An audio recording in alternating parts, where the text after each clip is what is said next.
సత్ఫలితం దుష్కర్మ ఏవ దుష్ఫలం అత్యుత్కట పుణ్యపాపానాం సత్యం ఫలానుభవమిహం.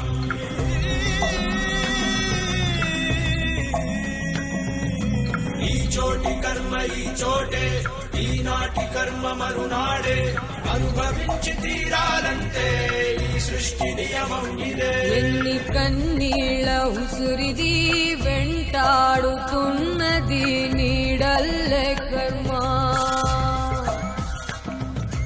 ధర్మమే నీ పాలి దండమై దండించ తప్పించుకోలేదు జన్మ. సత్కర్మభిశ్చ సత్ఫలితం దుష్కర్మ ఏవ దుష్ఫలం అత్యుత్కట